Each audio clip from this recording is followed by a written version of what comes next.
Revelation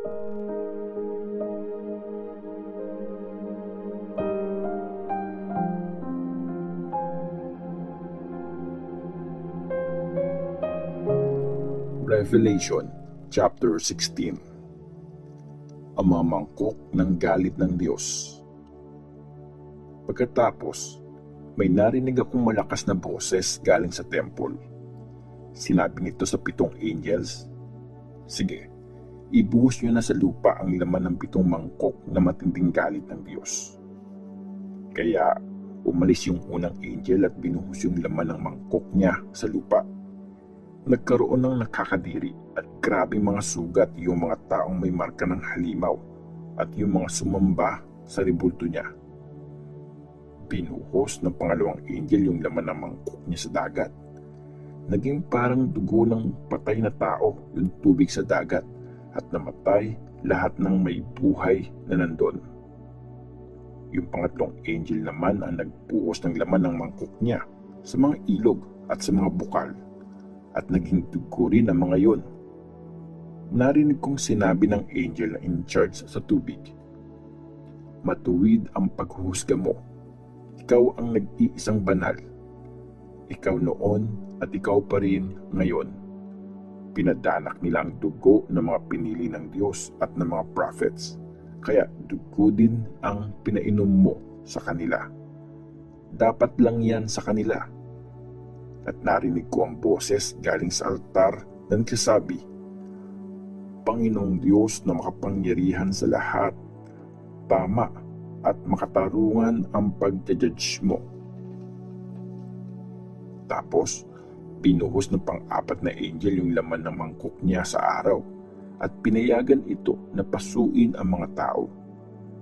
Napaso nga sila ng matinding init, pero imbes na magsisi sila at magpuri sa Diyos, sinumpa nila ang pangalan ng Diyos na may kapangyarihang magpadala ng mga salot na ito. Binuhos naman ng 5 angel yung laman ng mangkok niya sa trono ng halimaw at nabalot ng dilim yung kaharian ng halimaw. Napakagat ng dila ang mga tao sa sobrang hirap at sinumpa nila ang Diyos ng langit dahil sa paghihirap at mga sugat nila, pero hindi pa rin sila nagsisi sa mga masamang ginawa nila. Binuhos ng pang-6 na angel yung laman ng mangkok niya sa malaking ilog ng Euphrates. Natuyo yung ilog para makadaan ang mga hari na galing sa east. At nakita ko ang 3 masamang espiritu na parang mga palaka na lumabas sa bunganga ng dragon, sa bunganga ng halimaw, at sa bunganga ng peking prophet. Sila yung mga espiritu ng demonyo o gumagawa ng mga himala at pumupunta sa lahat ng hari sa mundo. Pinagsasama-sama nila ang mga hari para labanan ng Diyos na makapangyarihan sa lahat pagdating ng dakilang araw ng Diyos.